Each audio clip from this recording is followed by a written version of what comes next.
Shane in California. You're live with Eric and Jamie. Hello. Hey. First of all, great show. Thank you guys for all that you do on air. It was awesome to watch. And just want to preface this by saying I haven't watched too much of Talk Heathen because I honestly did not know this show existed until about a month ago. Yeah, cool. Like and subscribe. Yeah, and I will for sure be doing that. And yeah, the thing I wanted to talk about was going about normalizing atheism, particularly in the United States. I myself have a little atheist grouping out where I live, out in the Coachella Valley. It's a largely Catholic area, and I find that a lot of areas that have similar mindsets are very hostile to people who either are in religious outgroups or simply don't buy into the claims. And along with that, I had a couple of little anecdotes from my time running this little grouping, because we've been running it basically out of our high school campus. Oh, nice. Obviously, we don't really have too much space to operate or too many resources. But, you know, we've been running a little club, and we went from 3 people to around 12. Nice. That's a good group. 300% Yeah, increase? that's about the total atheist population of my town, I should imagine. But, you know, it's been really fun. But we've also had some pretty interesting things. A lot of people have walked out of the room we're in with their ears or eyes covered, or you know, some literal in some other way. Like, what the hell are you doing in that group? That's actually a really good question. What are you doing? Actually, nothing major.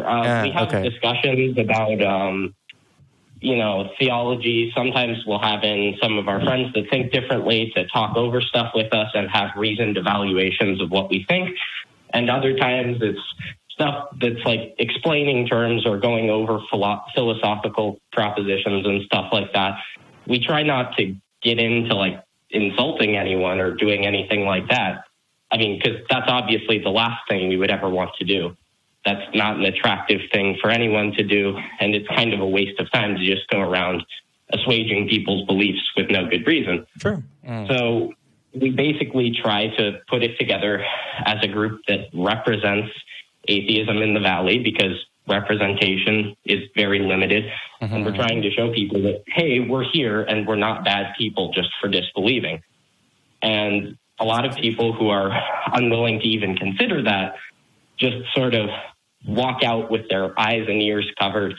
I've seen people sitting in the back corner of the room just duck their head, pull over a hood on their hoodie. And it's kind of shocking. Right. Well, the way people will kind of avoid the argument.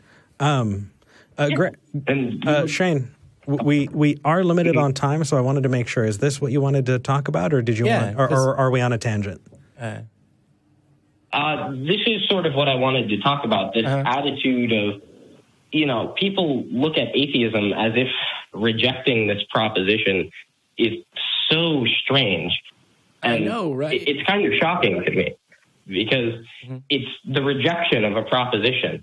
And people treat you, you know, if you reject any other proposition, if you were vehemently against the death penalty, there's nobody that's going to walk out of a room covering their ears and then later on even, you know, telling people that you're a bad person or something to that effect. So it's just kind of shocking. What I would say is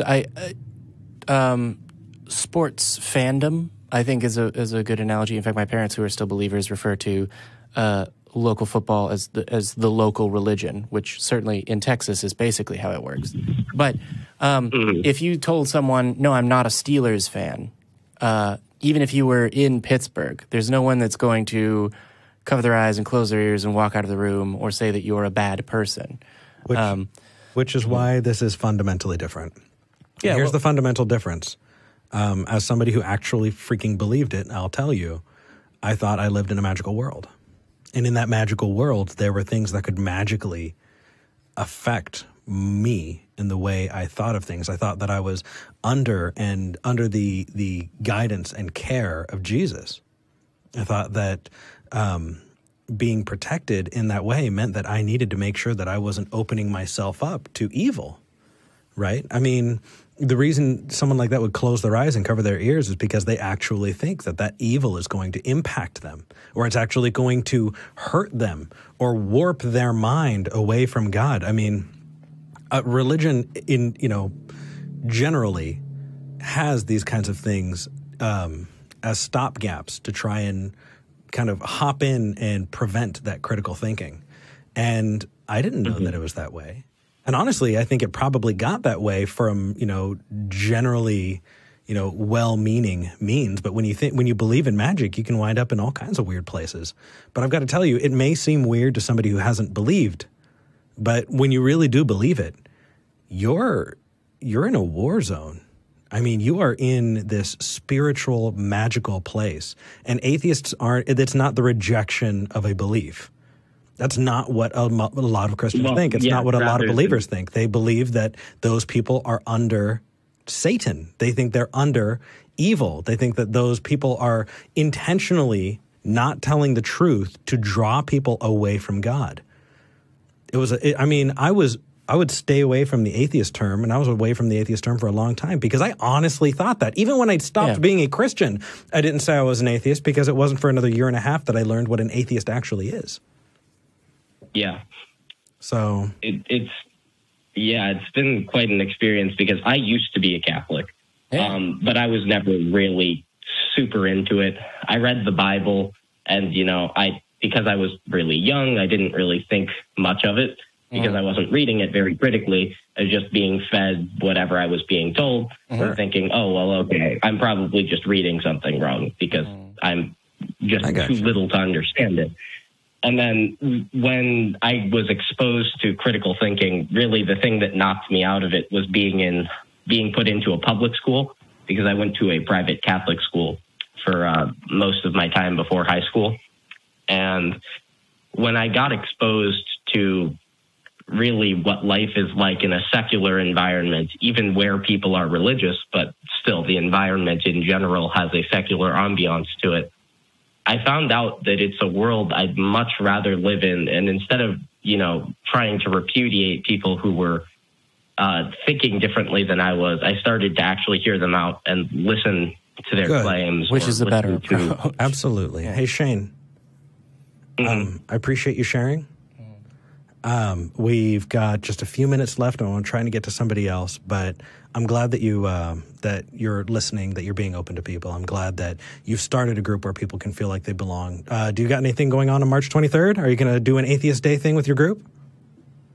I should hope I can. Get those green circles going. Yeah.